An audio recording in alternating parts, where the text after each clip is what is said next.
I mean, is it just? I mean, it's connected. It's just there's no. Okay. I mean, there's. Yeah.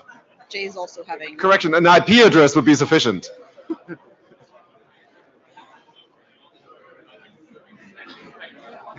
You needed some fun for your last Yeah, one. exactly. I mean, we have a V6 address though. Yeah. Yeah. Yeah.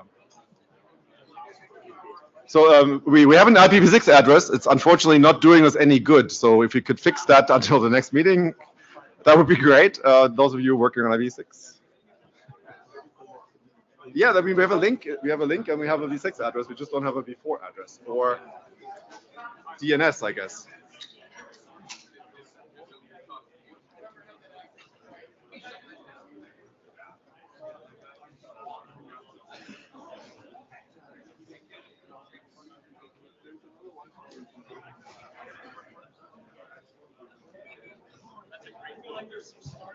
So, Lars, are you saying that with just a V6 address, you cannot get work done? Apparently so. Someone should really do something about that. Yeah. So, spoiler alert, we're going to have a discussion about a V6 experiment for Vancouver.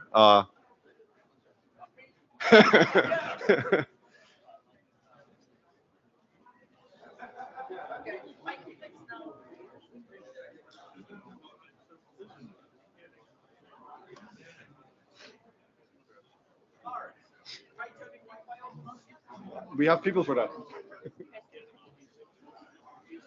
It's an Ethernet cable and it's blinky. So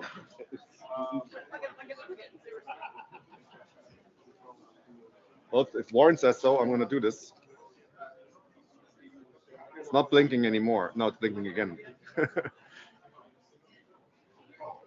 Oh my God, we have an IP address. Warren to the rescue. Unplug it and replug it. Is it actually doing something though? That's promising. That's not terrible.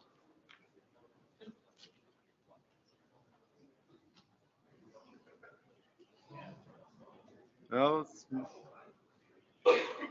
not super promising.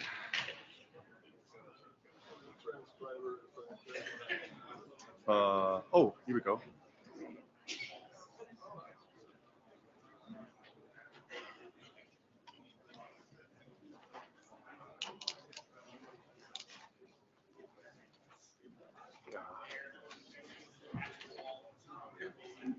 Okay.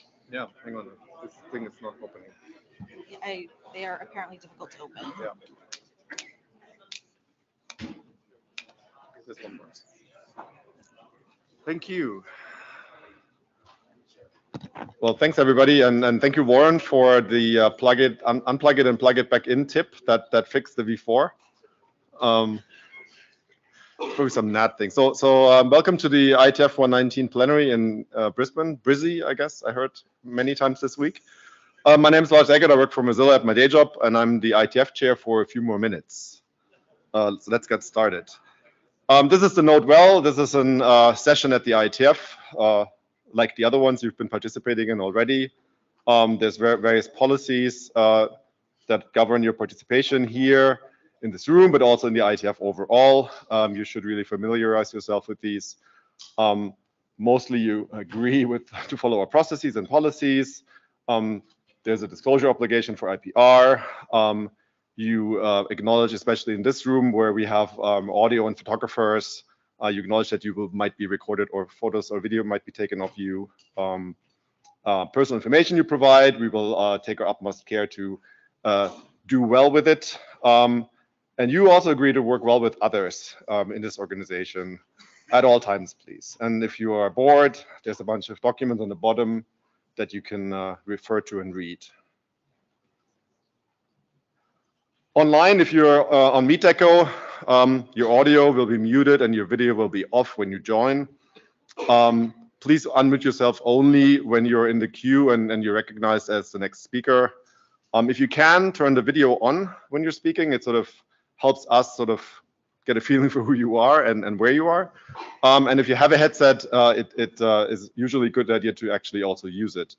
And there's a whole lot more details about best practices for this at the URL at the bottom. We have a pretty full agenda. I think we have a 2-hour slot, if I remember correctly, and quite a bit of content to get through today. So I'm going to try and keep the presentation part to like an hour. So we have another hour for the various open mics. Sort of let's aspire to that. And also during the open mic, it sort of helps if you can be concise when you ask your questions. It really lets other people also get a word in. So please try and do that. You have a lot of time now in the beginning to like really hone your question to a fine point. So get a welcome. We have a host presentation from Min Cerf of Google, who are the co-hosts of this meeting. We're going to have the regular reporting from the various boards and groups. We have a slightly longer presentation from the LLC this time about some of the financial situation and relationship between ourselves and the Internet Society. Warren's going to talk to us about IPv6, an experiment that they're planning there, the NOC planning, either for Vancouver or a later IETF, depending, I guess, on whether equipment does what it's supposed to do in Vancouver or not.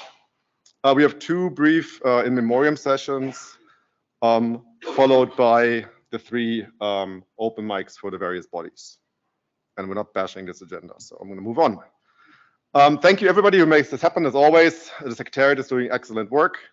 Been here for a long time. I'm getting an echo from somewhere. The Meet Echo team has been great at canceling that echo and many other things this week. The NOC has done a great job, helped me tonight with the whole plug the cable thing. Thank you, NOC. The LLC for basically paying for all of it and generally letting us run meetings very smoothly with good contractors and good staff. The tools team, which are a core part of the organization, partially staffed through LLC resources and a lot of support from the community. So thank you for that. And the hackathon, which has sort of become the unofficial soft open of the IETF on the weekend before, and it's sort of, I guess, everybody's sort of secret favorite part of the IETF week. So thanks for the people who run all of this. Let's see Vint and his video. Do I need to do anything? No.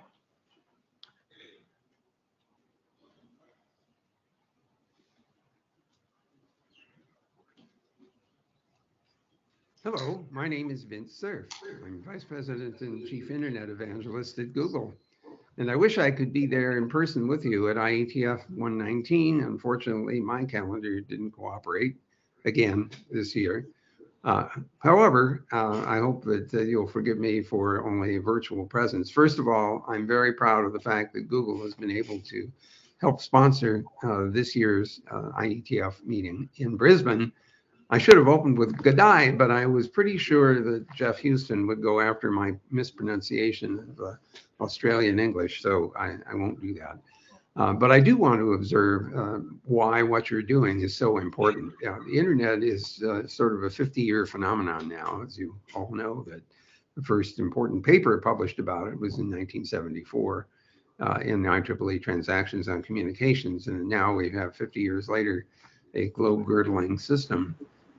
Unfortunately, some of the challenges that are involved in the internet also make it a blood-curdling system because we now realize that the environment that it enables can be very toxic, whether we're talking about ransomware or malware or other kinds of denial of service attacks or spam or vulnerabilities that show up. They're just a wide range. Well, okay, social networking as well. All of those things have potentially toxic downsides.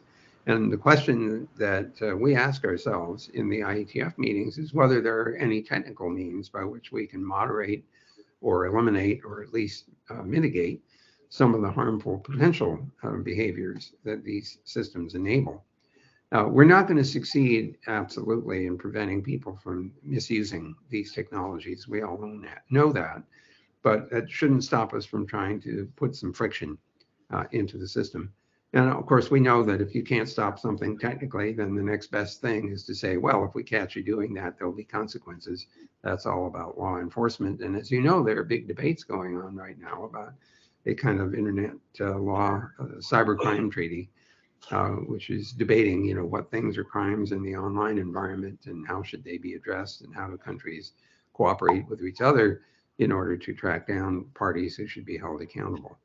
But I hope that you'll spend your time, I hope a little bit of it out in the vineyard, sampling some of the wonderful wines in Australia, but also working hard with your working groups and area directors to help move this body of technology and standards along in a way that will help support its use by the general population, now approaching 8 billion people. So I wish you well in your work, and I look forward to Shall I go? I coming hope you back don't from mind. successful completion Meeting that I of have. some of the working group I have the initiatives, meeting. perhaps creation of others. I hope you don't mind. And in the meantime, see you on the net.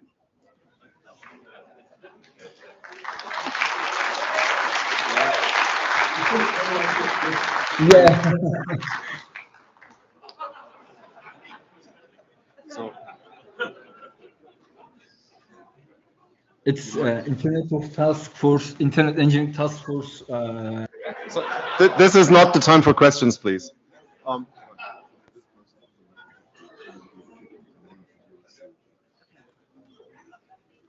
All right, sorry for that, and apologies to Vint remotely for speaking over his video. I must say, I've seen a lot of walls, as you probably like behind people during COVID, and that's a pretty impressive office wall that he has back there. So could we please stop with the video from remote? This is not the time for questions. Thank you. But seriously, I want to thank Google. There has been some hiccups leading up to this meeting in terms of the host support, none of which is Google's fault, who weren't even part of the original set of hosts, but they came in very late. They supported us. They helped us out of a lot of trouble.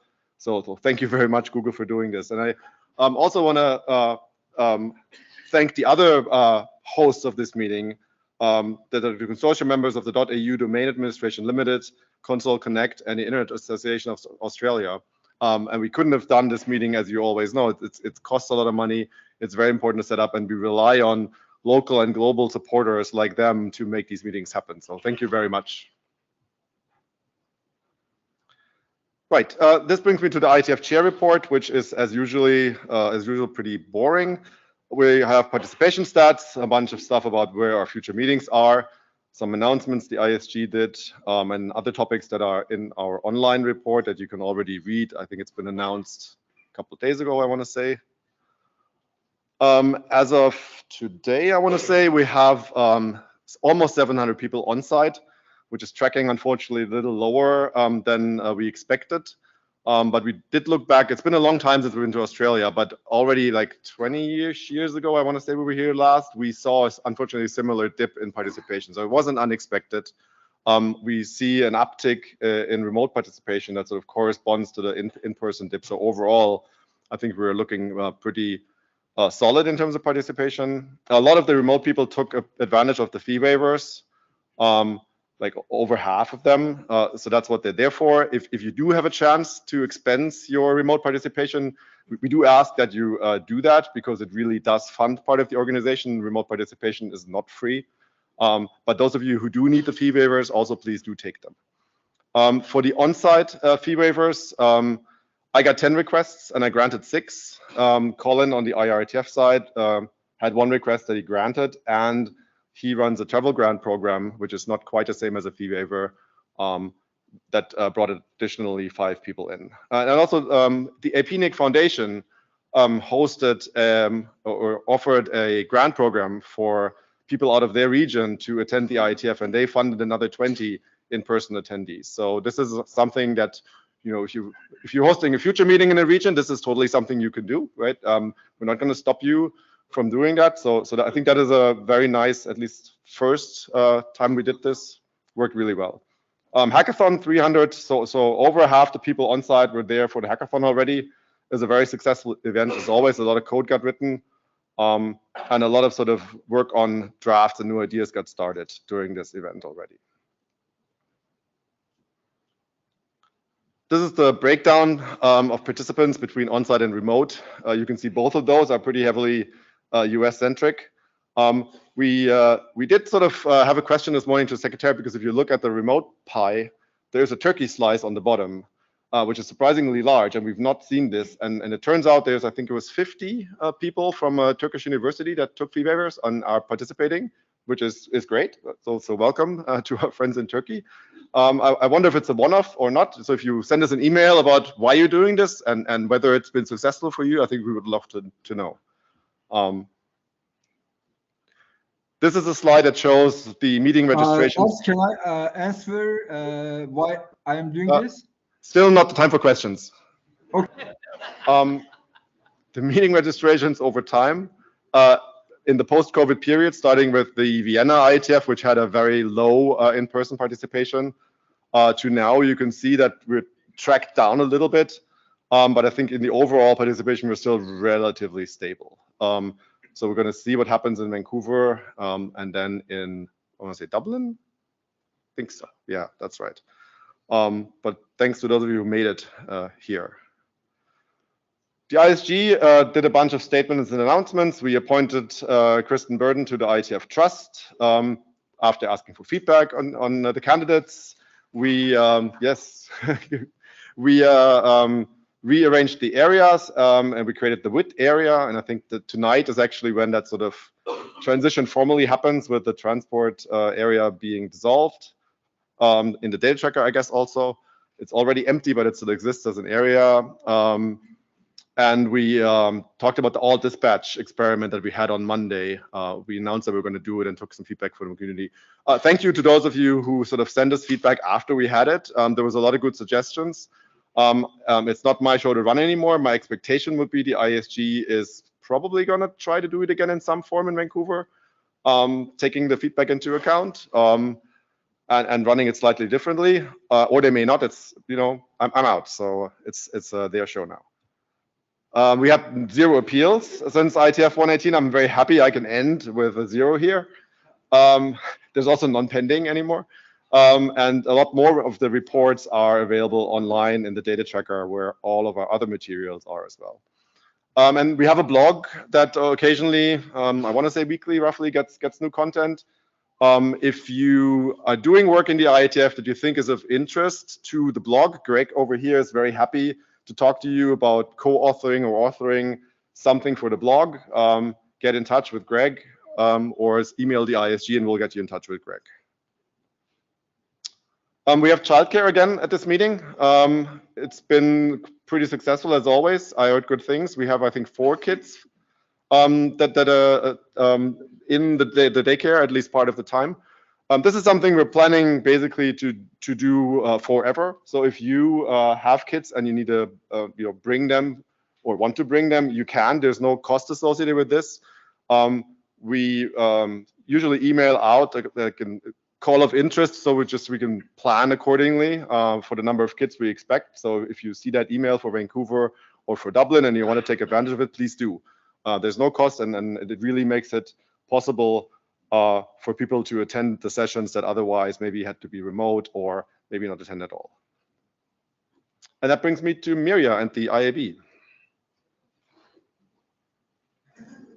Or not. Oh, it does.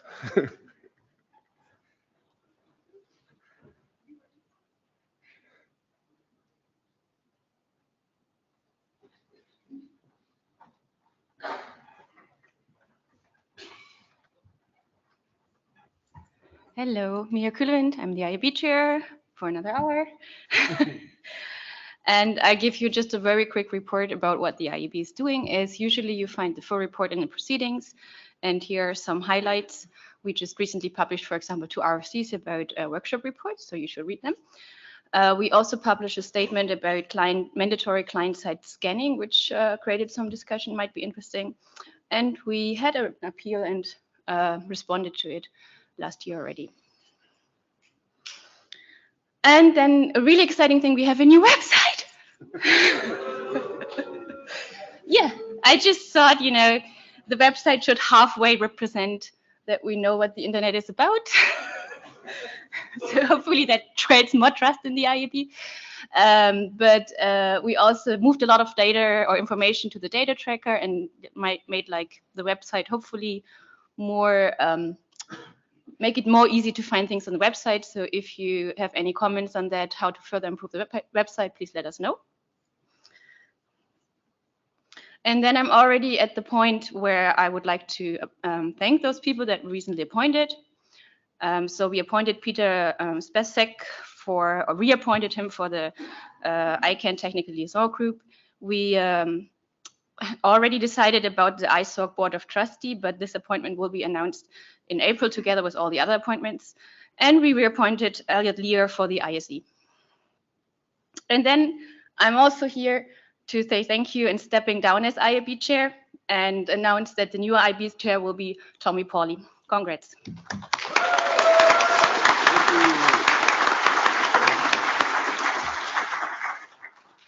Okay, and one very last slide.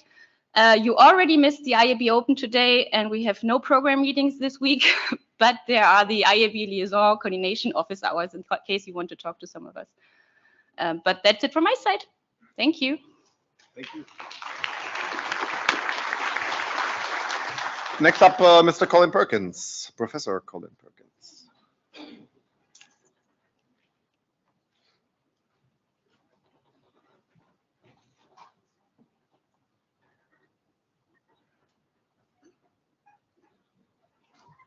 Okay, thank you, Lars. I'm Colin Perkins. I'm the IETF chair for a whole other year, not merely minutes in this case.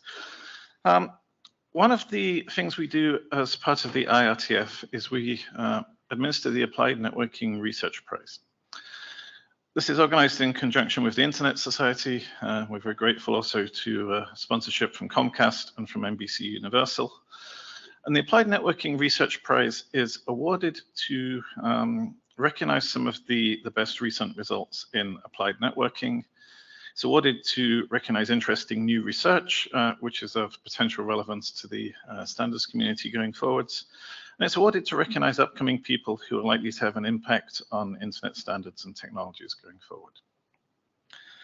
Very pleased to announce that on Monday this week, we made one Applied Networking Research Prize award, which went to Dongqi Han from Tsinghua University for his work on context shift adaptation and normality adaptation in anomaly detection systems. We had a really fantastic talk in the IETF Open meeting earlier this week.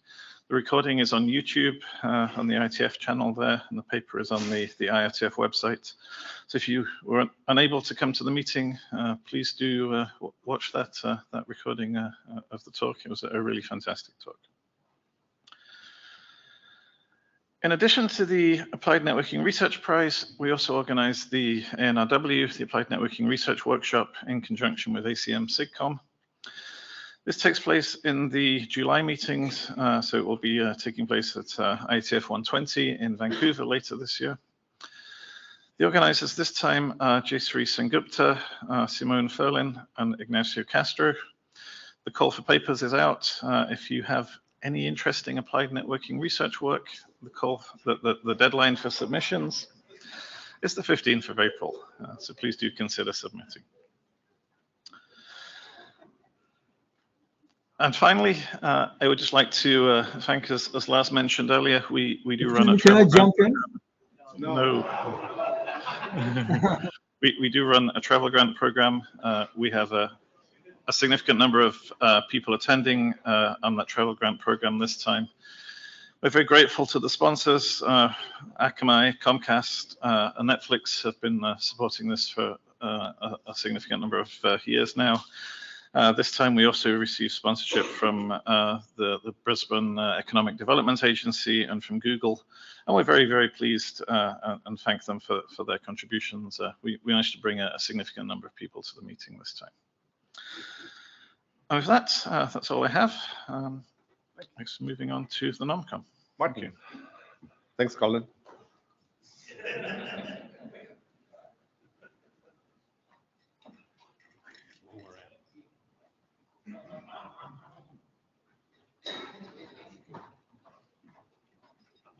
You're here. Great. Just press that one. There, yeah, goes all right. All right. So the NOMCOM has concluded its normal business for this cycle.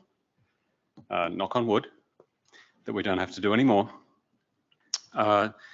You can thank any of these people if you see them. They put in a ton of work over the past little while, and we're very grateful to them. It's a difficult job. So these are the people that have been appointed. I won't list them all. You can congratulate them in the hallways as you see them, and thank them for volunteering for some excellent ongoing work, I'm sure. So people tell me this was a difficult year for the NomCom. We had a little bit of churn, and we learned a few things in the process. So there were a few things where we're off the process, and so we had to essentially come up with processes on the fly. I think that largely worked this time, but we'll see over time.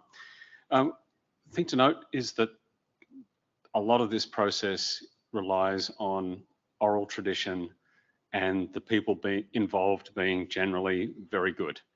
And I think I'm grateful to everyone involved for just how much support we were given. This only worked because we got so much support from the community. And I thank you all for that. Of course,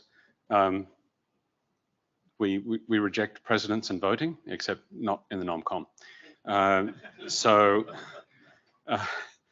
that is a useful tool, I will point out. And finally, this only works because we are generally excellent to one another. So thank you, everyone.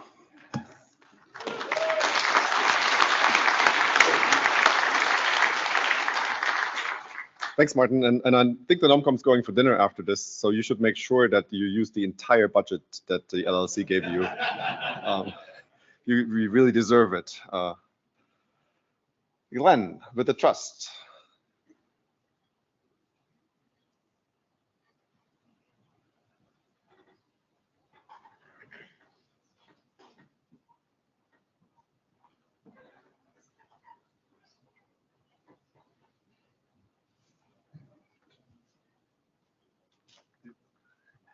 Not for you.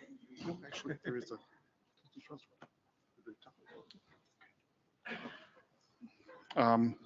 Hello, hi. I'm Glenn Dean, and I'm the chair of the IETF Trust. So we've had a couple new trustees, as you saw from both the ISG and the NomCom. We've had 2 new appointees. So the current trustees as of this meeting are myself, Kathleen Moriarty, who serves as our treasurer, Victor Kirsing, John Peterson, and Kirsten Burnand.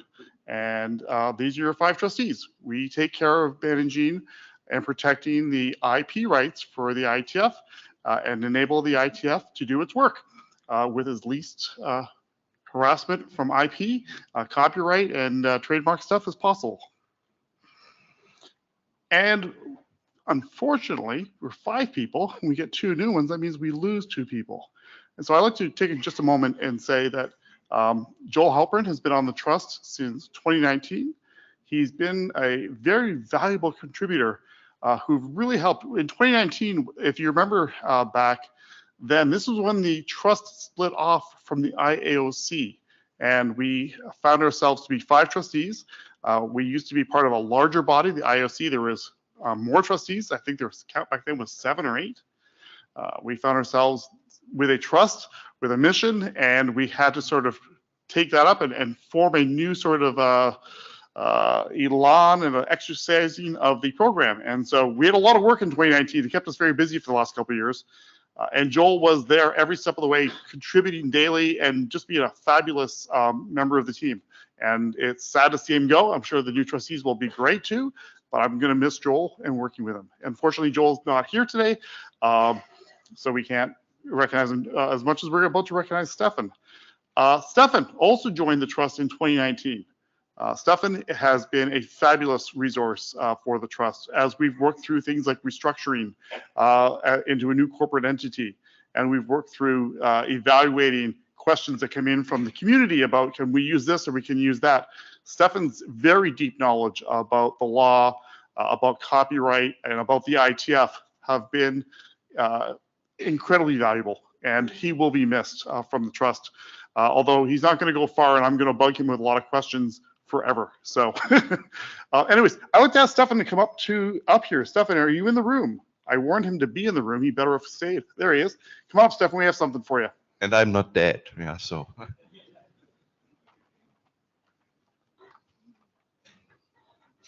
Where do you want?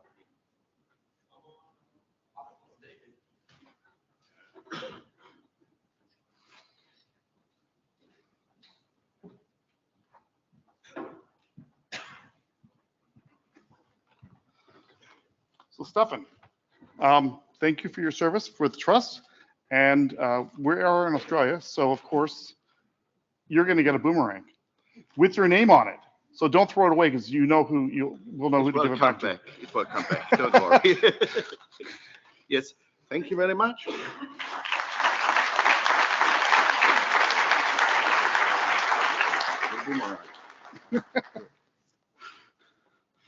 Okay. So the trust is also very boring.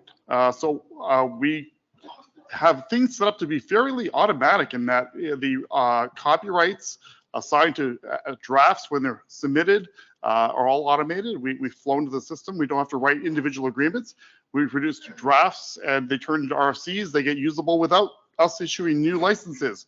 So the trust successfully issued no new written licenses since our last meeting. This is exactly how it should be.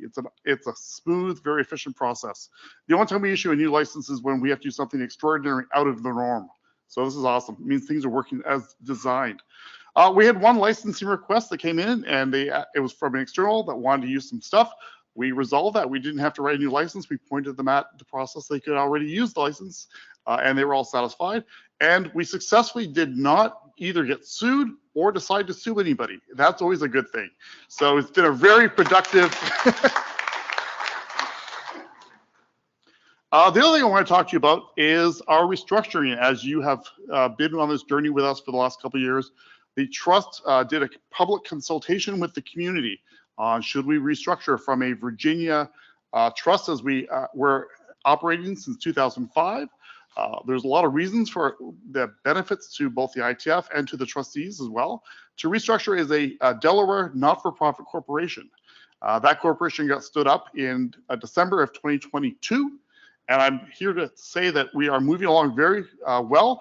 We are working on the final stages of moving over into the corporation. The money in January, the money all went over there in the budget. So the corporation's paying all the bills for the trust.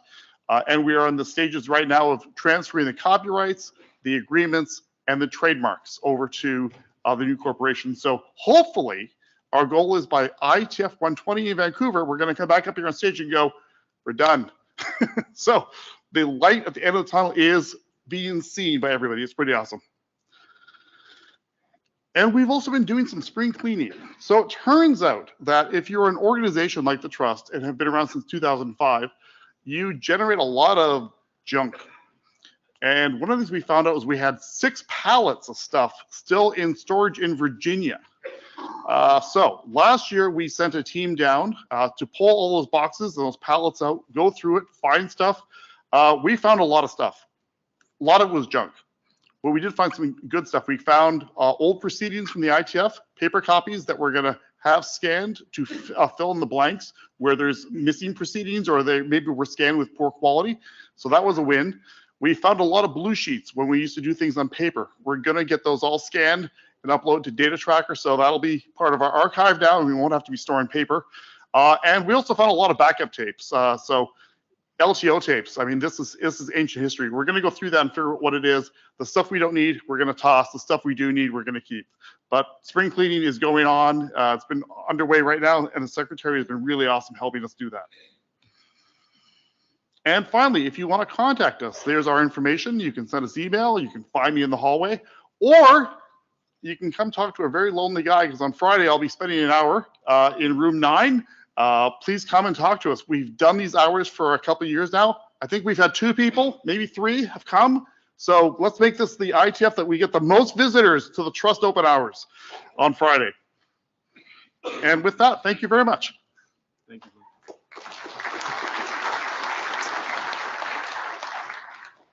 Right, which brings us to the LLC, Jay and Jason. I don't know what order you're going in. You probably both want to be up here. Yeah, this stage design is not sort of super ideal for getting on it.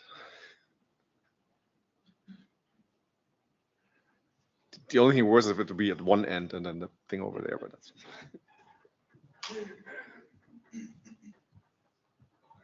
Thank you, Lars. Hello, everybody. I'm Jay Daly. I'm the IETF Executive Director. As this is Lars's last time, I'll leave him to leave all the jokes today, okay? Make all the jokes. So, first of all, a little apology. I did big up quite a bit before we came here how good the coffee would be from the baristas. Less said about that, the better, but thank you all for your support anyway. So, First of all, on to the IETF 119 hosts. So a big thank you to our co-host Google and our co-host consortium members of Outer Console Connect and the Internet Association of Australia. And a big thank you to our key local supporters, Brisbane, Australia, Tourism and Events Queensland, and our local host APNIC. Thank you.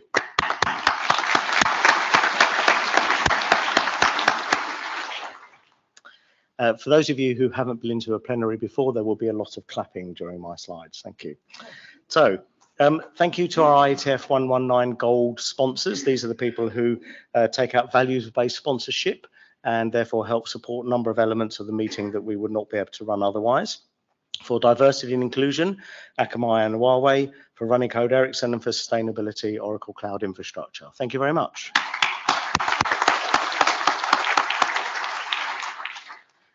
We also have a wide range of silver and bronze sponsors, so thank you very much to all of them as well for their ongoing support.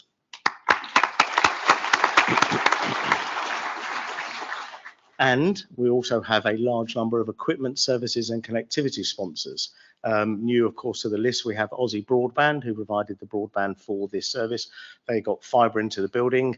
They've been trying to get fibre into the building for a while, so it worked out very advantageous to all of us for that. So thank you very much to all of these sponsors.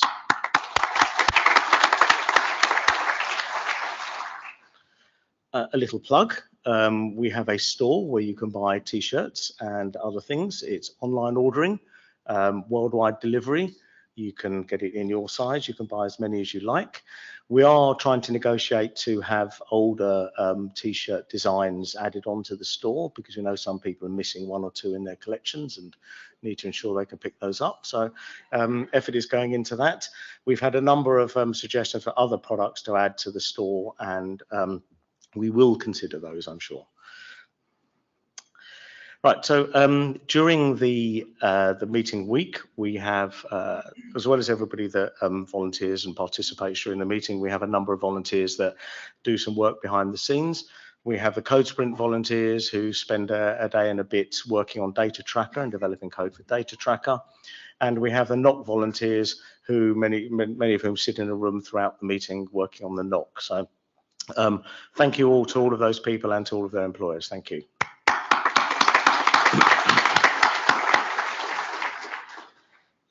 And this is the hard-working team that we have from the Secretariat and the MeetEcho team, and from the NOC team as well, from the contracting NOC team as well. So thank you all very much for your work this week.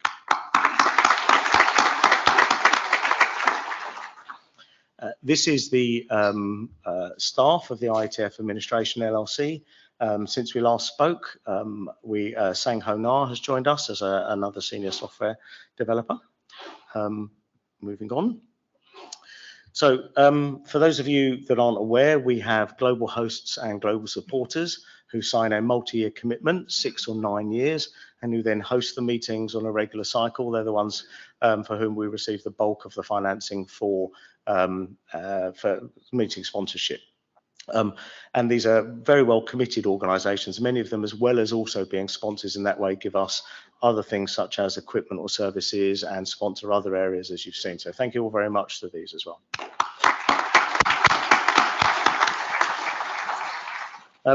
So for this meeting, we've made a number of improvements to our on-site experience. The main registration desk now opens on a Saturday morning. That's a seamless process. There used to be a smaller registration desk available then just for the hackathon badges. And so that's made life easier for people. We have a single shared workspace that combines the lounge and the terminal room. And that appears to have worked very well, perhaps just using a different name. That's actually been relatively busy all the way through, whereas the lounge and the terminal room really were quite dead normally. We're also putting a lot of effort into reducing waste. So we now have this single badge. It is sustainable because it's made from cardboard and it's locally produced, and it can only go one way round. That's the little intelligence test if you've got it right around with your name on it. And we can put useful information on the back. So and we're going to be, you know, adding more things and more colors and stuff over time, developing that badge, making the font bigger and things. T-shirts are now pre-ordered for size and quantity matching, so everybody gets, so we don't have any wastage there.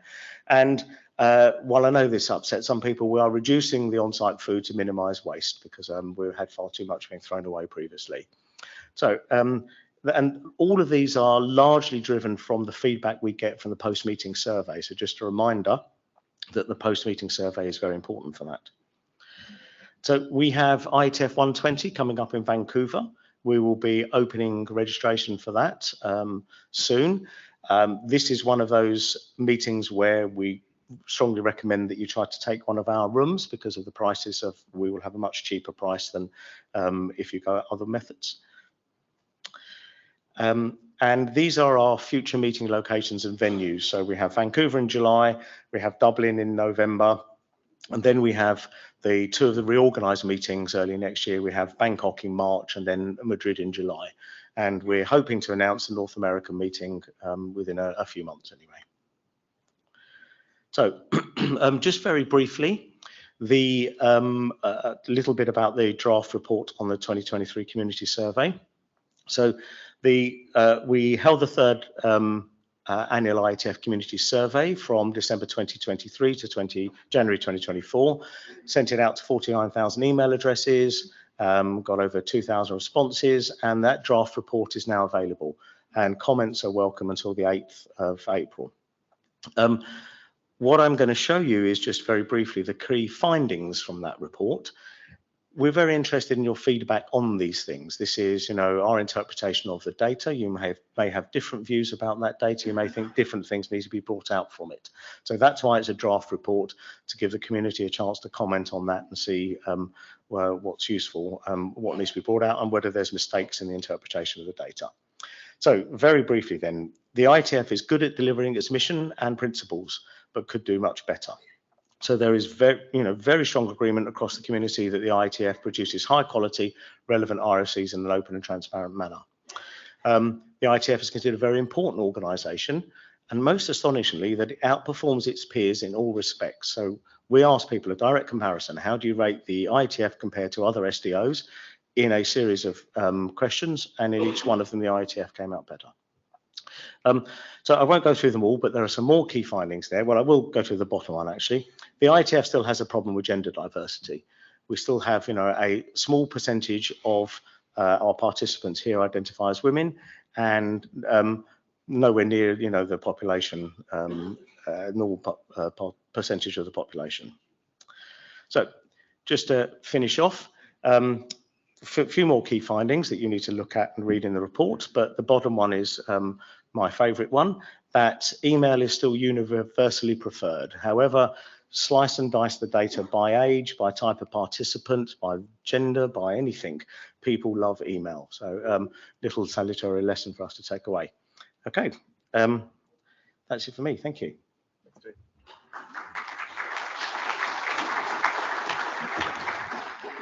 All right, thanks everyone. I'm Jason Livingood from the LLC and going to be speaking to you today. As a quick side note, I've been working a lot recently on latency, and I want to note that my pings have been 86,000 milliseconds in the plenary. So if you are Tommy's second Sammy, or what's the other one? My_bus_phone.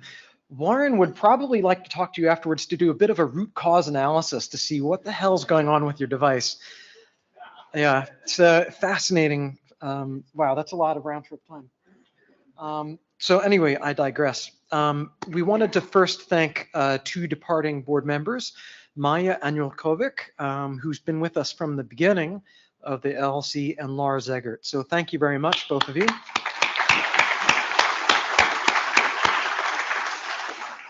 They'll both be getting a very exciting plaque and a personal gift, which hopefully is more fun. And these are the board members currently as of this week. The 2 new members are Roman and Shauna, who are joining. Roman, of course, from the IESG, and Shauna appointed through the NOMCOM process. These are the regular schedules of meetings. We have our board meeting, regular one, coming up next week. And then our annual board retreat a bit later this year. That's in May. That'll be in Philadelphia this year. This is a snapshot of the end of year 2023 fiscal year. We're waiting on the audited results. The audit's in process now. But in general, good picture. We were a little bit higher on revenue than expected, a bit lower on expenses. And so the net effect was being about $750,000 net positive on the budget, which was good. I'm going to go a bit into things in a moment about long-term picture. In terms of Q1, since we're in Q1 now of 2024, we do expect to have a slight miss on some of our numbers because of the hosting issue that we had for this meeting. You know, you can kind of ignore the investments for a moment. That's really just based on market change. So current board work, we're going to talk in a moment in the next section about the ISOC support, but we've just finished an updated support agreement with the Internet Society. I believe that should be posted on the website, so you can read the details if you'd like. We're also working on closing some deals this quarter for fundraising, and we've begun to pivot from our more broad-based fundraising approach that we had been taking previously that wasn't bearing sufficient fruit to one which I would describe more as a more targeted one that's to industry segments, targeted sort of what are those segments of the industry using from a standard standpoint, why do they depend on the IETF, and why was that important, and so therefore, you know, what are the benefits? And then we are planning to apply to the first round of grants that ICANN has. So they created years ago the GTLD program. They had, you know, hundreds of millions of dollars that came into the organization, decided to create a grant fund for that. And the first phase of that are these sort of smaller grants that are coming up now with a $10 million grant fund. So we intend to apply for that. But there's still a much larger grant program coming, which I'll refer to in just a bit. Of course, a wide variety of ways you can get in touch with us. No surprises here. So in terms of finances, I thought it would be a good moment because we're now 5 full fiscal years through the LLC being in place to do a quick check-in on, you know, what's the longer term, because, you know, if we go back to this, we're often presenting what are the most recent quarter, month end, or year end. So it's sort of a myopic view, not really stepping back and looking at the bigger picture. So I'll skip through some of the slides in terms of being brief. You can look at them all on the meeting website.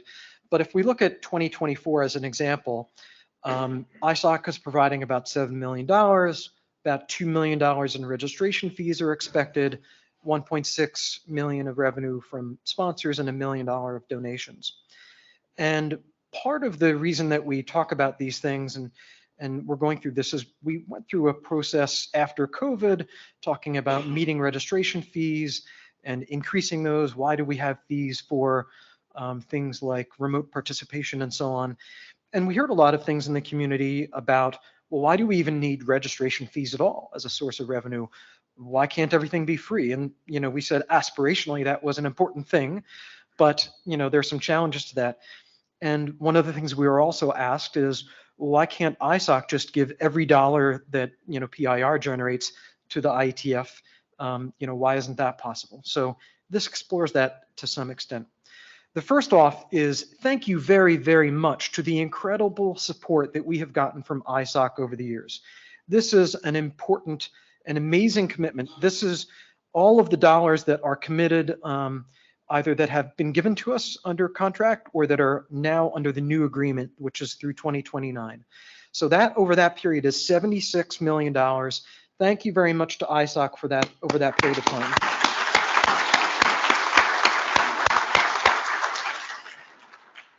So really pleased with that, and that provides a real foundation for being able to do long-term planning at the IETF to invest in all of the things like improving the tools and processes, continuing to have meetings and so on. And then let's look at our income, and this excludes over this period things like investments. Obviously, there have been ups and downs in the stock market. So we're really just looking at sponsorship income, registration fees, donations, and then the ISOC match.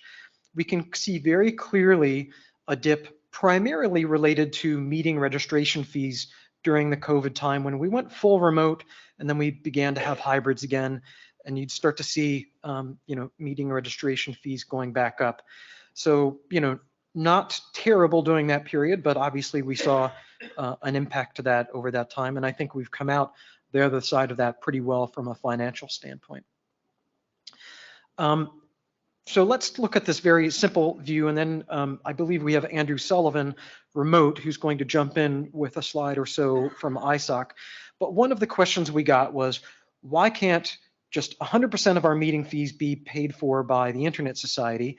And one of the challenges with that is there's this thing called the public support test for nonprofits. And the important thing to ISOC, because we're a part of them financially and legally, is that to meet that, they require revenue from sources other than PIR. And one of those sources is the meeting revenues that we get from here. So that helps them indirectly meet their public support test. So with that, I believe, Andrew, we have you remote. If you want to go off mic and tell me when to go ahead. I think I have it. There we are. Hi, everyone. You can hear me? Yes, we can. Thanks.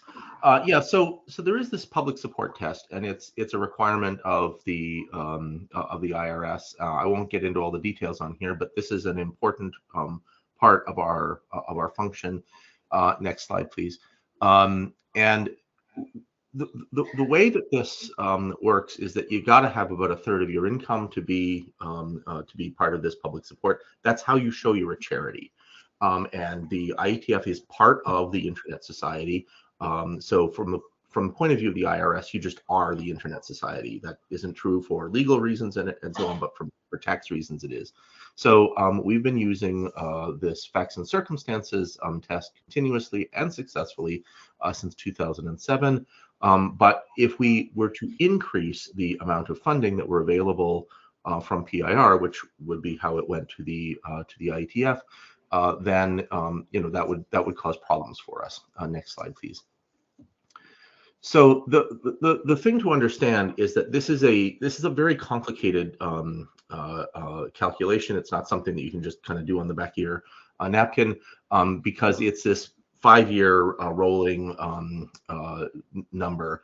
And you can see it fluctuates somewhat. One of the things that happened is there was a big contribution to the IETF from the Internet Society, or from the foundation really, in 2018. That's rolling off, and so you can see like there was this big drop around 2015 to 2019. That's rolling off next year, so things will go back up, and we'll start to see improvements on this as well. And that's part of the reason for the long-term investment that we try to make in order to keep things even. I'm not going to go into a lot of detail here because I understand we're short on time, but I'll hang around, so if there are questions later, I can certainly answer them.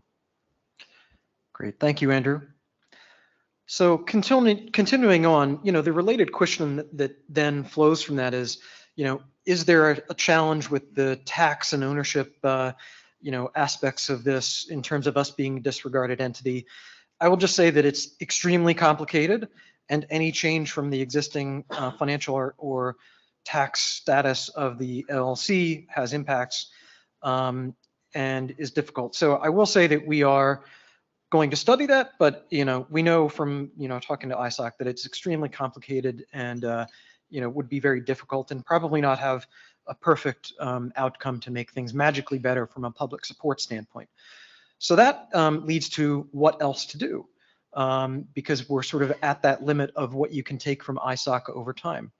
And the first is to develop a sector-specific approach that I mentioned. And I'm going to give an example of that, which is the domain name industry.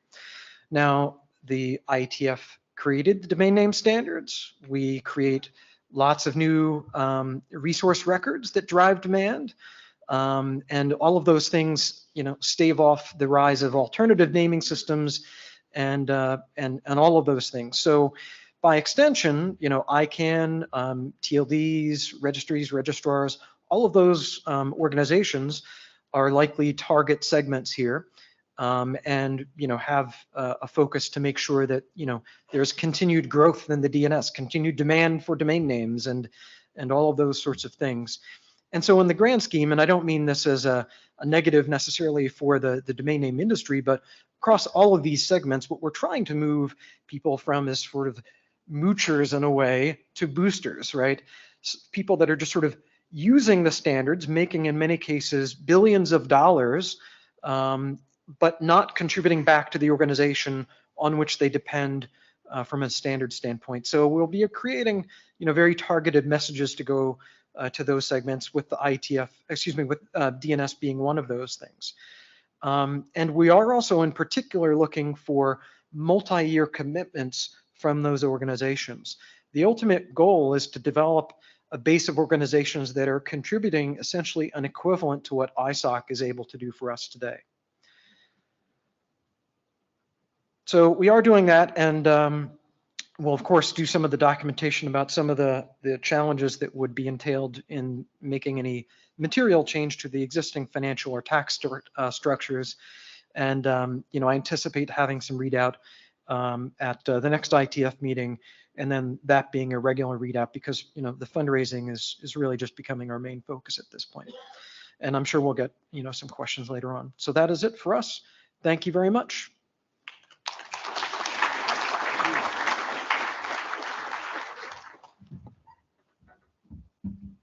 Warren coming up to the stage to talk about an experiment that the NOC is considering either for Vancouver or for another future meeting.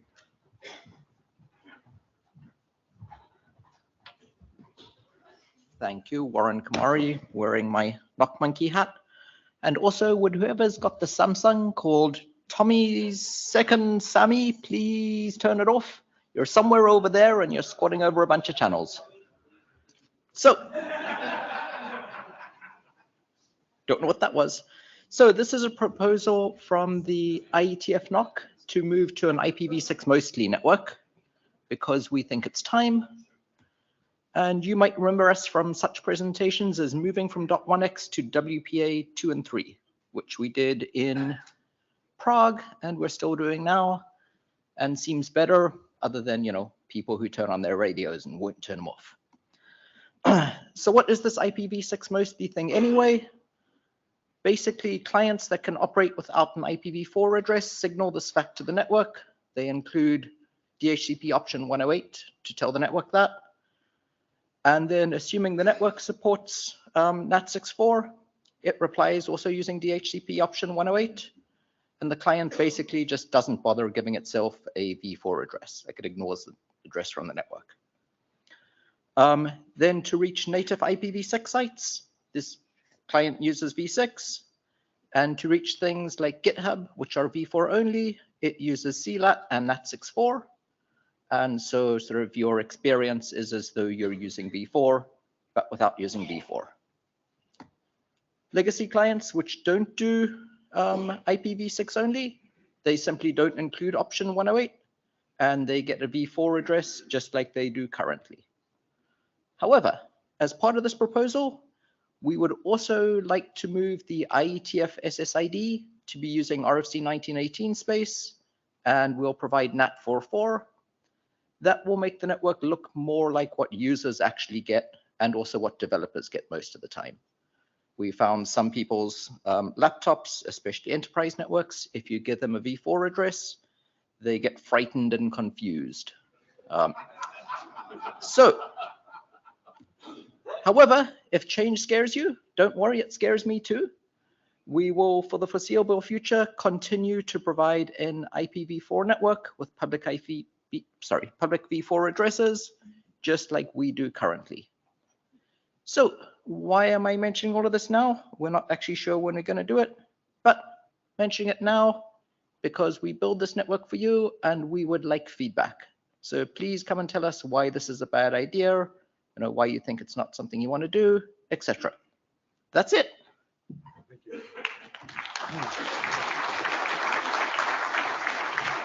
I guess you want the feedback by email, ideally, given that most people prefer that strongly to other participation channels. What's the next?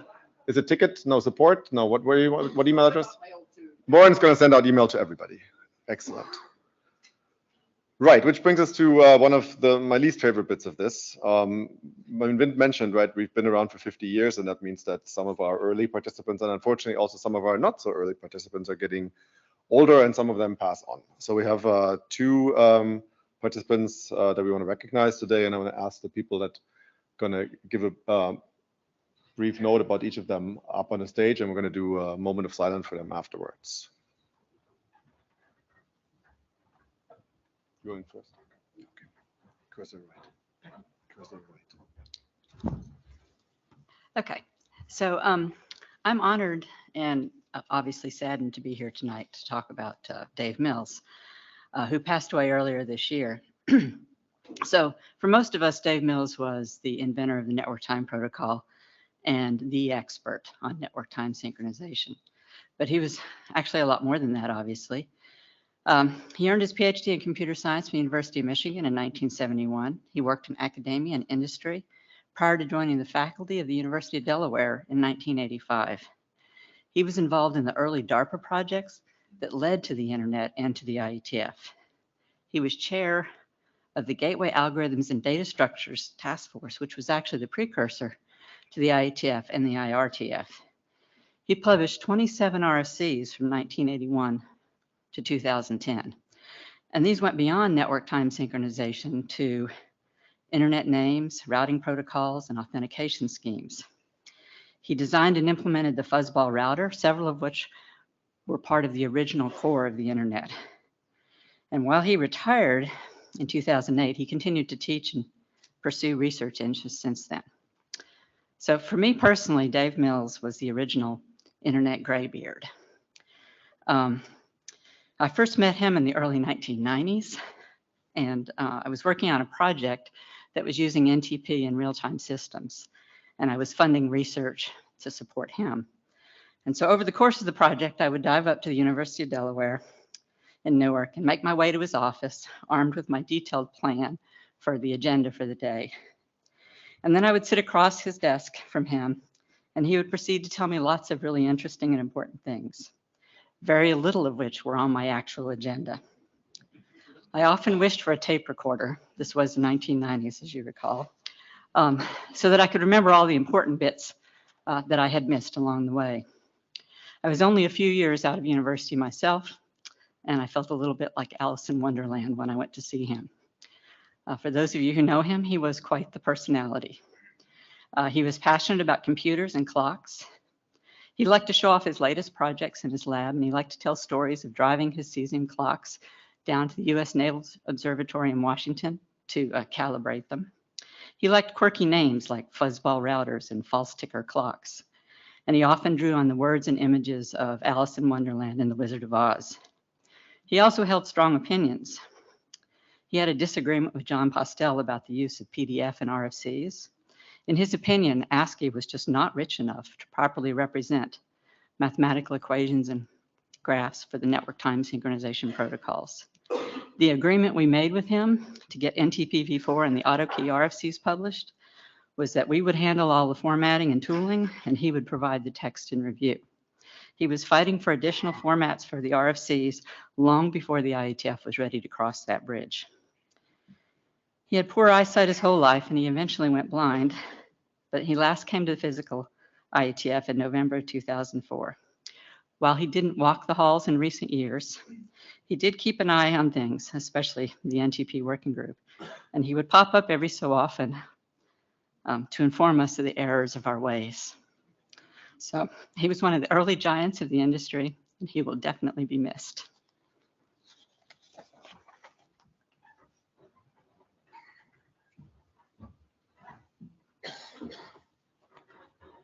Hi.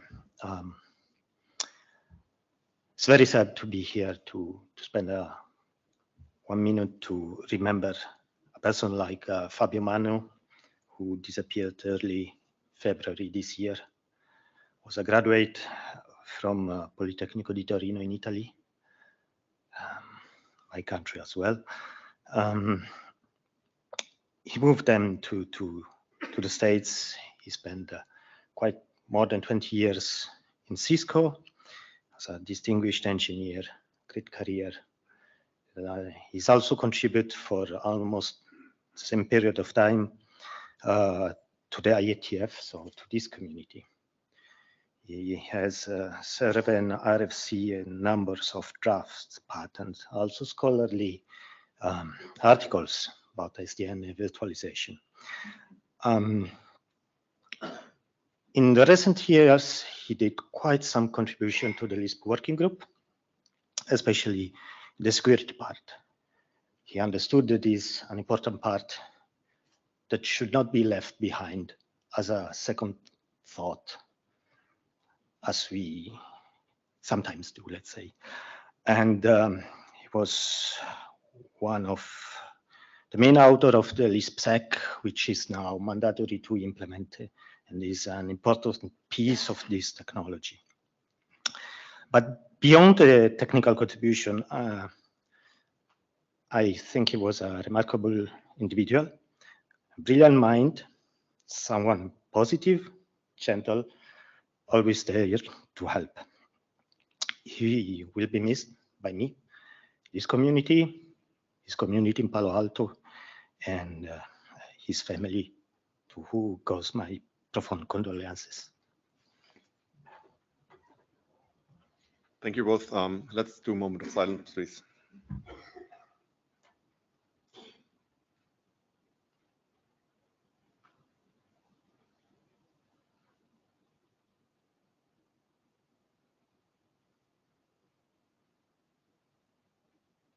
Thank you.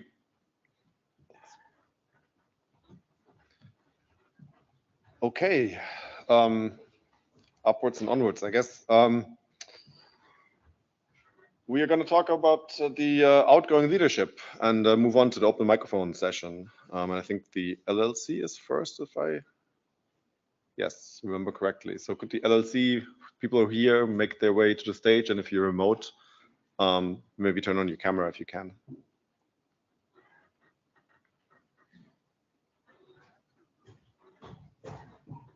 So if Maya isn't here, she asked that she is excused. She's on travel somewhere in Europe, and she wasn't sure whether she had connectivity when the plenary happened. So I don't know if we have her or not. Oh, she's not here. Okay, so right. Am I running this? Sorry. No, don't run this meeting. We'll run it. That's my, okay. Yours is mine. I don't know. Not mine. All right. I was going to close it.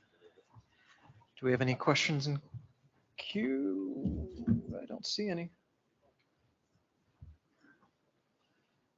Jonathan. I see Jonathan Lennox.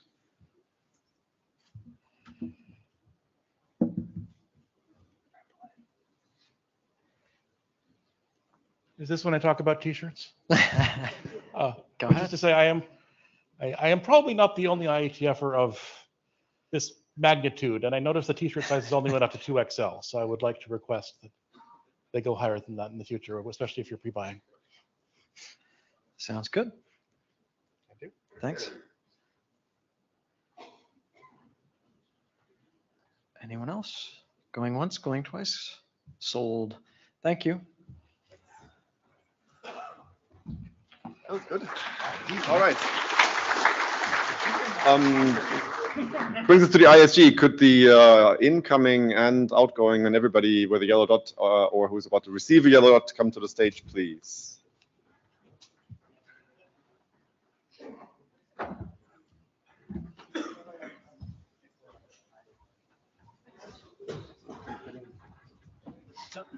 We have the ball in their spots here.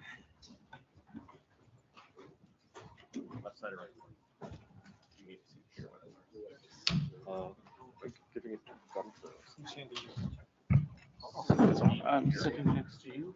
So for those of you who are sort of not doing here all the time, so these are the dots that we're gonna put on people's badges now, and then those of us who are lucky enough to have their term end, we're gonna rip them off.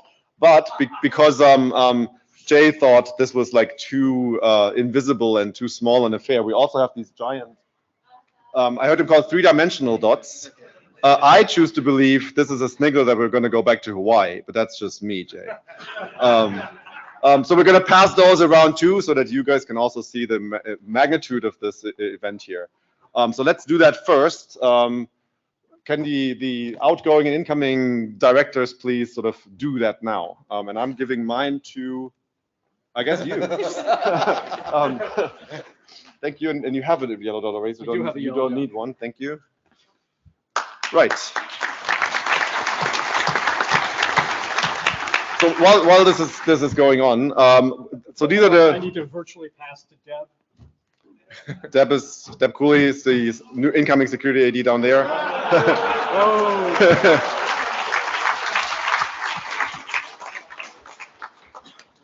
Nicely done. So we have 4 outgoing members this time around: Andrew Alston in routing, me and Jen, Martin Duke in transport, and Rob Wilton in ops and management. I have a slide for each of them. So Andrew brought some much needed diversity onto the ISG because he is our first AD from Africa who lives in Africa. And he's also one of the rare cases where we actually have a person from a large operator on the ISG. And both of those things were really bringing valuable input to us. And he's really done a stellar job. And I thank him for his service. So Rob Wilton taught us all a whole lot about Yang, because I actually thought it stands for yet another night gone after doing the reviews for these. And Rob was also the AD who kept the probably the closest eye on the page count for every given Telechap, because we have a limit. We said we're not going to review more than 400 pages a week. Yeah. And Rob would say, yeah, I only see 200. Can I do 200 documents, 200 pages of Yang by Thursday? And we all said, okay. So thank you, Rob, for showing us what Yang is all about.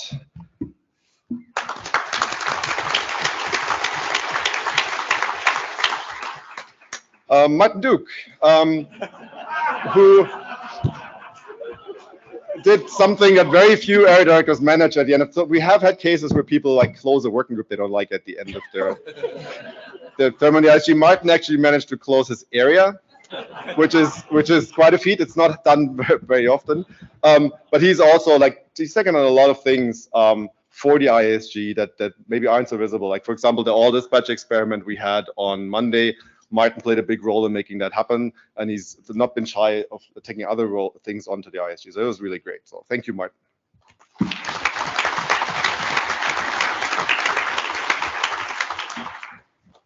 So Zahid is not leaving the ISG, but he rescued his working groups over to WIT. So that's why I want to put that there. So transport is not completely gone, it's just been rebranded. And I think we're going to do a reverse takeover of HDP or something like that. Roman, on the other hand, is leaving SEC because he's found a better job over in Gen. And thank you very much for taking that on. I don't know why you're doing it to yourself, but thank you a lot for being there for SEC for a long time. And doing the Russ Hauser maneuver of becoming IETF chair immediately after, and we're looking forward to 3 terms, Roman.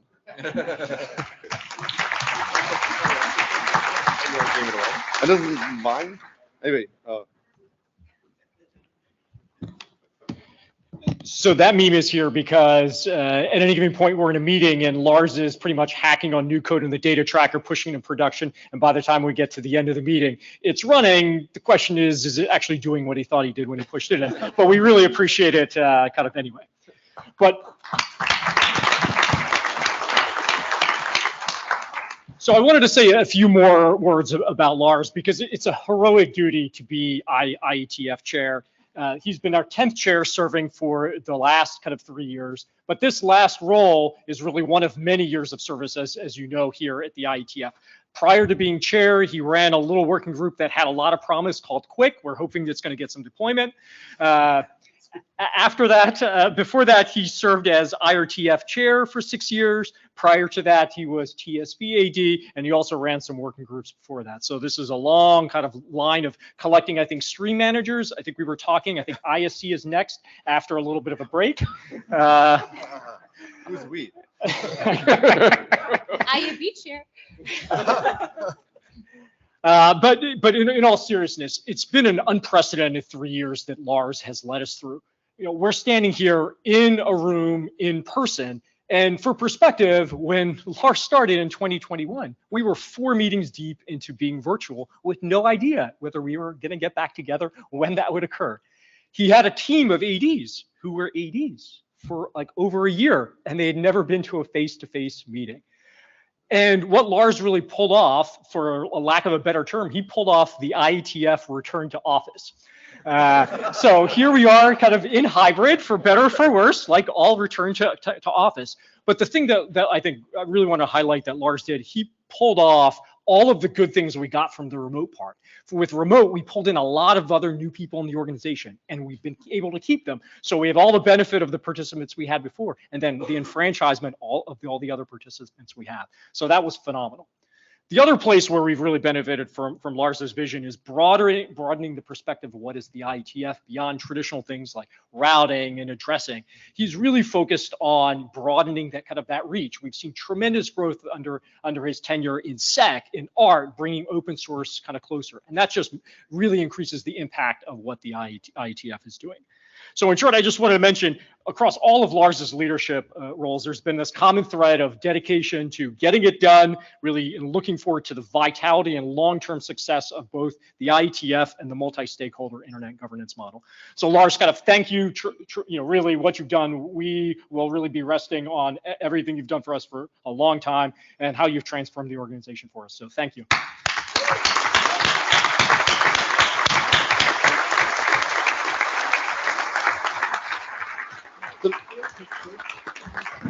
Those are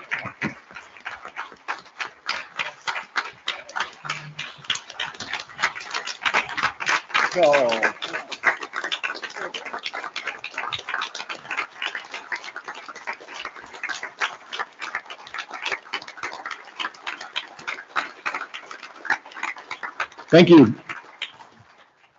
Those are very kind words, but there was a lot of lies in there because I mean, a lot of it is actually the community, right? So I got lucky with you guys doing great work, and I get credit for almost no reason. So thank you. And that brings us to more pictures. And so this is the entire ISG for this particular open mic session. It has all the incoming and the outgoing air directors. The outgoing ones, we're probably going to go straight to the bar afterwards. And the incoming ones are going to worry about tomorrow and Friday. So if there's any questions for the ISG, now is the time. So are we passing dots now? Oh, you haven't passed dots yet. Okay, yeah, we definitely pass the dots Well, nobody now. gets this one.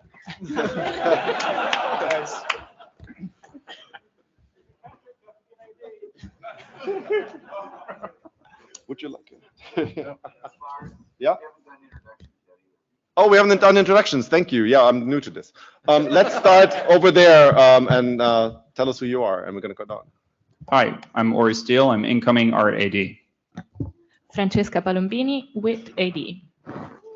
Tommy Polly, incoming IAB chair.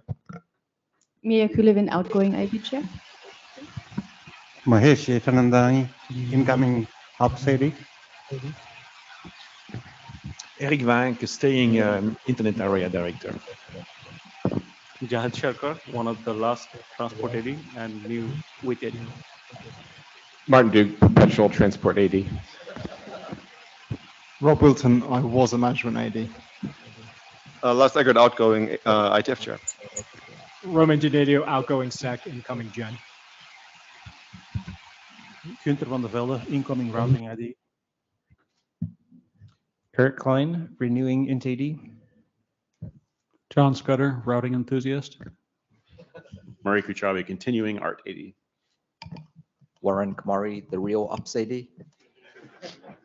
Jim Guichard, continuing routing AD. Paul Wouters, continuing sec AD. Great. Did I forget anything else? Yep. Oh, yes, I did. I'm sorry. Andrew and Deb, please go ahead, Andrew. Andrew Alston, outgoing routing AD. Deb Cooley, incoming sec AD. All right, I'm declaring we're done with the introductions. Excellent. Thank you for reminding me. Open mic, I see Arnaud in the queue. Please go ahead. Yes, hi, Arnaud Tadei, Broadcom. So I have a question regarding the interesting dispatch session on Monday. It's really a clarification question. I imagine you received feedback. So the question is, are you going to publish back this feedback and share what has been the learning from that and what are your thinking about it, or you keep it for yourselves and we discover what's the next step? So the question is, what's the plan? Thank you. So the plan going forward from the perspective of the ISG, we talked about it, is that this is the start of an experiment, really. We're going to run it one more time at least at the next kind of face-to-face meeting. We're collecting all the feedback from the community. We're going to tune it a little bit. We don't know what the shape of that's going to be. The feedback continues to come in, but we're not going to make any decision on the existing dispatch groups until we try it at least one more time.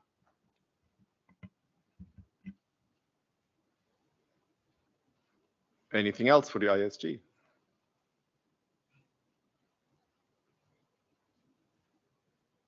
Okay. Yeah, up to Salam. Go ahead. Abdul Salam.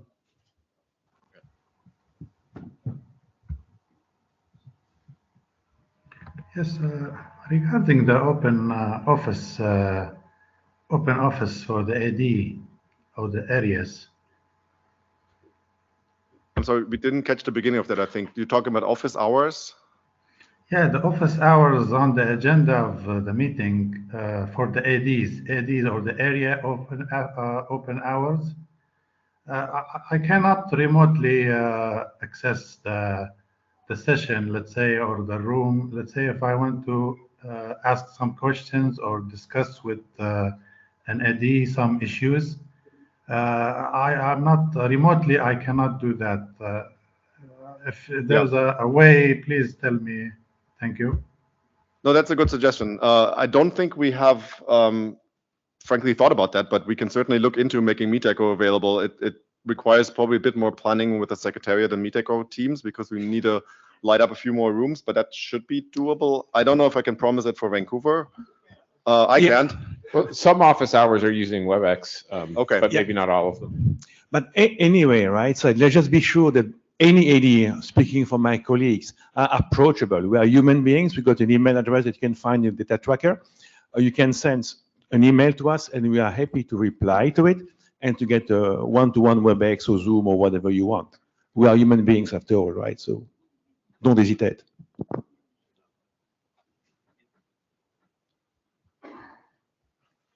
Hi, good evening. Kishore Narang from India. And I don't know for whom, it's basically to all the leadership. This is my first IETF meeting. I enjoyed the vibrations, very different, and enjoyed the DNA. But my question is really, see, I've been part of IEC, ISO, ITU, and even IEEE for last more than a decade. And I wanted to feel what exactly it is about this thing. That's why I'm here. My only question is that, so I do standardization, digital infrastructure, and ICT, IETF is pervasive. Across use cases, across problems, IETF RFCs are pervasive. But we do not have any structured liaison relationship collaboration with any of the global SDOs. We do not, we pick and choose out of our own limited knowledge of some IETF RFCs for building our own stacks for whatever use case, whatever requirement it may be. We do not have any insights into what are the latest and the upcoming or the best RFCs for any particular use case or for any particular kind of requirement. Do we have some kind of a structured tutorials that people can refer to, or maybe we can have some collaborative this thing where we can have some structured give and take guidance to the other SDOs stakeholders, how to leverage IETF's latest work done and initiative tomorrow? I can take this over here. So actually, the next section we'll have is going to be the IAB open mic session. So maybe it'd be a little bit more appropriate there, but I can answer it here. So the IAB is responsible for handling the liaisons with other SDOs. We actually have some office hours for that during lunchtime tomorrow. So please feel free to come by then. We can talk about how the liaison relationships work, when we have formal ones, when we can do other things instead of that. We also, and the IAB also handles like outreach and other programs like that. So I think that's a discussion we're happy to have. Thank you. Can I just ask you a clarifying question? Were you asking, saying we basically write a lot of RFCs, can we make it easier for people to find those RFCs and understand which ones they should be looking at? Is that the question? Yeah, so suppose I'm working on a problem. I'm trying to build a stack, which is basically doing a couple of different already developed standards, RFCs and all that. I do not know which are the best ones. So at times it has happened, I picked up an old generation of say IPv6 or maybe S6LoWPAN or whatever. There are already new ones available or whichever this thing, and we have no idea. Right. Okay, so I think if there's a structured kind of some kind of informative, guideline, something for outsiders of this big, very good, meaningful community, that would be really helpful for other SDO stakeholders. So one thing we're doing over on the LLC side is, so we're going to do a heavy remodel of the RFC editor website, which will make it much clearer what the relationship between RFCs is and make it easy to pick the right one and not an old one, for example. The other thing I was going to say is that the IETF is a little bit different than other SDOs in the sense that we're building, I think Olaf Korkman has this slide. We're basically building Lego pieces in the IETF, and you can assemble them into an internet, and you can also put them together and build a data center network with them, or you can do something else, right? And we're pretty good at defining the Lego pieces, but we are not really doing the cathedral style architecture of here's how you build a entire system out of it. And it's not really the style of the work we do, and that isn't to say that we couldn't try if somebody that needs somebody comes and says, look, this is how I think I'm going to assemble these pieces. Does the IETF have an opinion about whether this is a good way or a bad way? And we could even then think about putting something out informationally that says, this is how it's been done over here, to solve this use case. Yeah. So Warren, we also used to fairly often publish use case and sort of architecture documents, which did a little bit cover, what the use case for this protocol is or how these bits kind of fit together. We haven't been doing that as much as we used to. At one point, we sort of decided not to really progress those as RFCs, which maybe is something we should reconsider. So maybe we could do some pilots together for some system, so some particular use case system architecture, and what would fit best to give us the best optimum output. Maybe I'm just thinking aloud. Sorry for being too ambitious. And it's good to be ambitious, but yeah, talking about it certainly would be great. Right? Yeah, thank you. Thank you, David. David Lamperter. This kind of was just brought up. It is unnecessarily difficult to find the set of current RFCs relevant to some specific topic. I've gotten used to it being this way, but I don't think we're doing a good job at this, and we could improve there. So on this point, I agree. I think we could do better. Yeah. So again, I think the tools team is looking into making RFCs better searchable through various techniques, and so this is an ongoing sort of effort. In the meantime, I'm going to plug what's it called, RFC.fyi, which is not a tools team project. I think it's Mark Nottingham's little search engine. That is actually quite good. So if you type it into your browser, you can hit it. Is it that? Okay. So try that in the meantime. Rod. Hi, Rod Van Meter. I'm reluctant to even bring this up because it's probably been brought up long past in the history of IETF. Don't let that stop you. Yeah. But the stenographic, the live stenography here is really fantastic. It's a huge benefit for people of a variety for a variety of reasons, including particularly language as well as hearing impairment, as well as creating a permanent record. But with the advances in automated translation, some of which is being driven by LLMs recently, is there something that IETF is or should be doing to help support bringing in people who are not yet particularly strong in English in a working environment, to help them sort of as an on-ramp to long-term participation in IETF.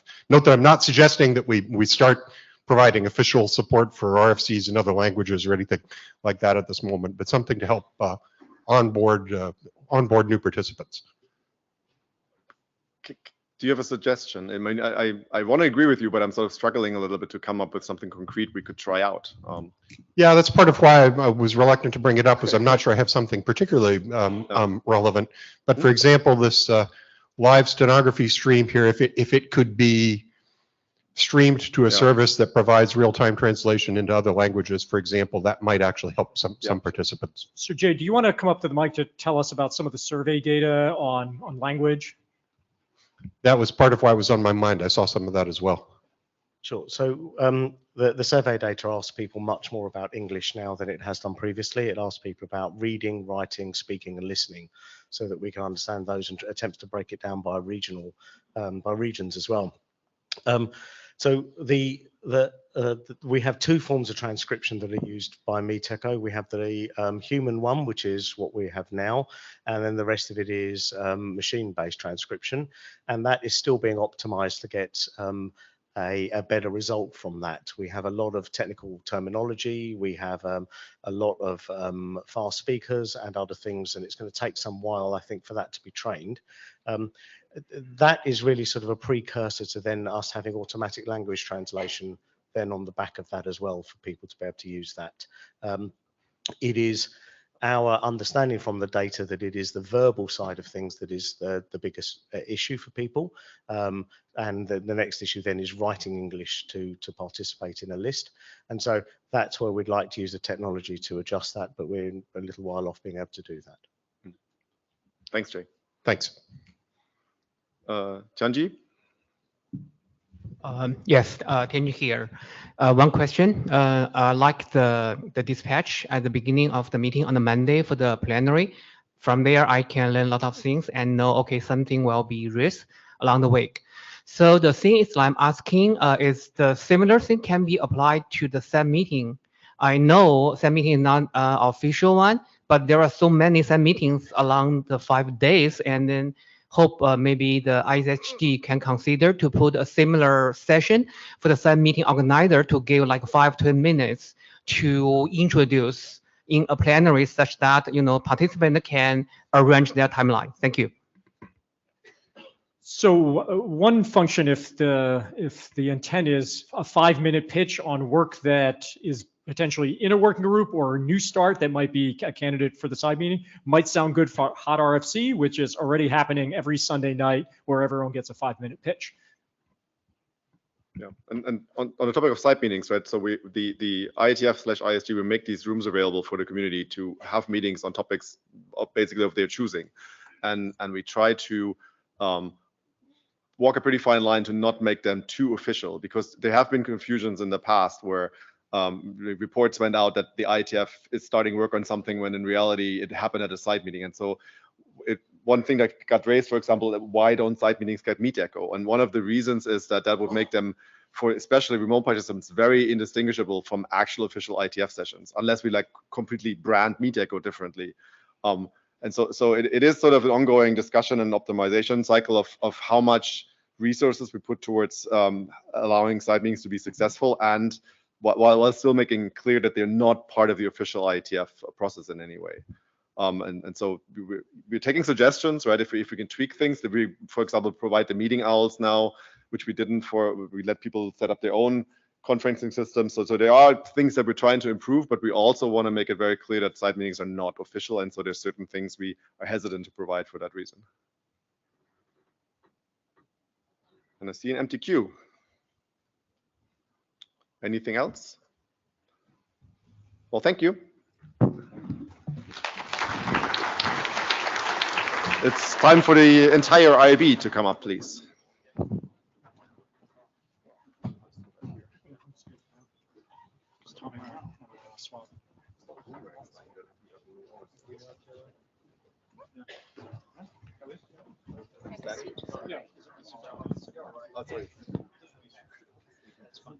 So, Tommy, by the way, I'm you in the automated translation.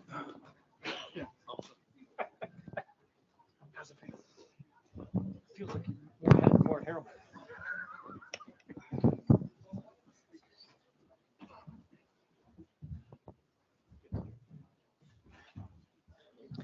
Okay, I first like to thank the outgoing IB members, and I would like to start with Jian Kan. So Jian Kan joined the IAB 2020, so he's there for 4 years. And he brought a lot of valuable input into the IAB because he always brought in a perspective from a different part of the world. And that is very important for the IAB. And not only that he brought in a different perspective, he also went out and promoted the IETF in all parts of the world. So diversity is really important for the IAB, and so his contribution to it was also very important. He also joined the program committee of the impact work, which is just picking up. So great contribution there. He's a member of the IETF IENA group. And in general, thank you for joining or for serving on the IAB.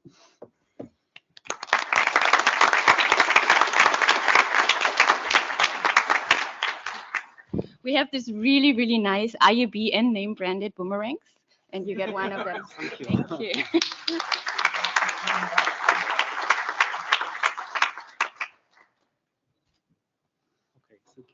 Thanks. And then I would like to recognize Mallory Noddle, who is unfortunately not here. She's online. She joined the IAB 2022, so 2 years ago. She was very active on the IAB ISOC policy program, and she still will be. We were keeping her there. She was also our tools liaison. And in general, she was always very engaged, bringing in her view into the discussion, sometimes also disagreeing with other IAB members. But, you know, I think this is a really important part for the IAB to have different views, different opinions, and to talk through us. And that makes the outcome of what we did do in the IAB just better. And I think you've seen that in many, many statements and work we've done over the last 2 years. So thank you very much, Mallory, for being on the IAB. And we will...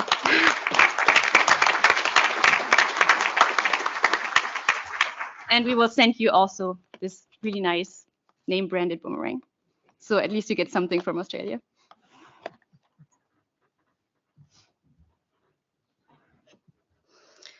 And then I would also like to recognize Lars, who is also an IAB member, not only the IETF chair. He was also part of the IAB ISOC program, the IENA program, because you have to be there, I guess. You wanted to be there, okay. But he was also very engaged in everything and all the discussions we had, and he was always taking a step or holding the flag for the ISG. So that is an important role, I think. But I have to say, I personally really enjoyed working with you. Somehow my whole history in the IETF is connected to you. So you were the transport AD when I joined the IETF, and you were my co-chair of my first working group. And so I also enjoyed the last 3 years together with you. So thank you very much.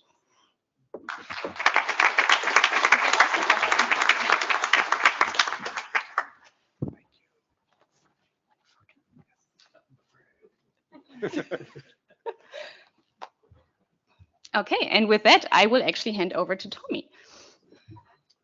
All right. Thank you. Please take my seat. Yes. So before we move on, and we can, I guess, do I go to the next slide? Yeah, there you go. Okay. Anyway, so the first thing I'd like to do as the new IAB chair is to thank Miria for her 4 years of service to the community in this role. So 4 years ago, I joined the IAB at the same time as Miria. And I have to admit, you know, it was a chaotic time. For myself personally, I had a 4-week-old baby at home. And so that was the worst jet lag I've ever had for the IETF. And I was on the same time zone on it. But for all of us, you know, as we heard for Lars too, it was only weeks into the global shutdowns of the COVID-19 pandemic. And so those first couple of years of Miria's term as IAB chair were an unprecedented time for the IETF, but she rose to the challenge and guided the IAB with skill and grace. And what I appreciate most about how the IAB has changed under Miria's leadership is in its commitment to openness and transparency to the whole community. Miria put the IAB open meeting into the main agenda that we have each IETF week, as a place for the IAB to share updates on liaisons and documents and workshops, but most importantly, to listen and hear feedback from the whole community. And the technical programs that we have in the IAB are now open for anyone to contribute. And Miri also helped run 6 IAB workshops during her term, which I think is a record for any IAB chair. So I'm very grateful to have learned from her example, and now get to continue that ethic of openness and collaboration. So I'd like to now present Miri with a small token of our appreciation. We have 4 bars of handcrafted Australian fine chocolates branded for the IAB as Internet Artisanal Bars of Chocolate, 1 for each year that she served as IAB chair. Best present ever. Thank you. So with that, we have our IAB open mic. Actually, yes, let's do the introduction. So let's start the, please. Yeah, Matthew Bocci, incoming. Continue I. outgoing IB. Suresh Krishnan, continuing. Alvaro Ratana, continuing. David Skenazi, IAB. Colin Jennings, continuing. Mia Kulevind, just IAB member. Tommy Polly, IAB chair. Roman Danilio, IETF chair. Lars Eckert, outgoing IETF chair. Wes Hardiker, continuing. Colin Perkins, IRTF chair. Dhruv Dhodi, IAB. All right. Any, remote. Alyssa, do you want to start us? Alyssa Cooper, incoming. Mallory. Mallory, nodal, outgoing. And Chris is not able to join us tonight. All right. Any questions for the IAB?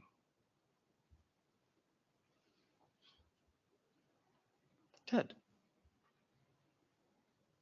Ted Hardy, this isn't a question. I just wanted to say that the IB open session today had a speaker who was absolutely phenomenal in explaining a very difficult set of security problems. And I really appreciated the effort from the speaker, and I wanted to thank the IAB for arranging it.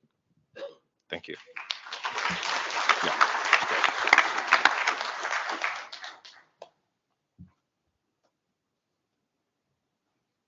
All right. Going once, going twice. All right, thank you very much.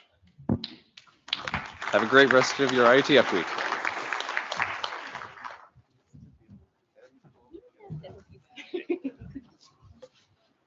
Did I forget to give something? Thanks, everyone. Have a good rest of the meeting. Safe travels home.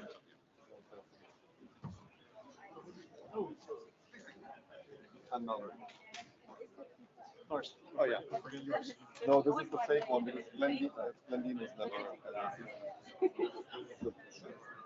On all the photos, it's wrong. Oh, yeah, of course. Lars, they need a photo shoot of us. Okay, hang on.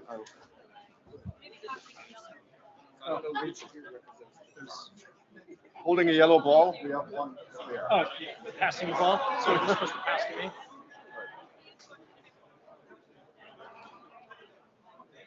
Good. Thank you. Thank you. All right. All right. You did it, man. Thank you. Thank you. Good, sir.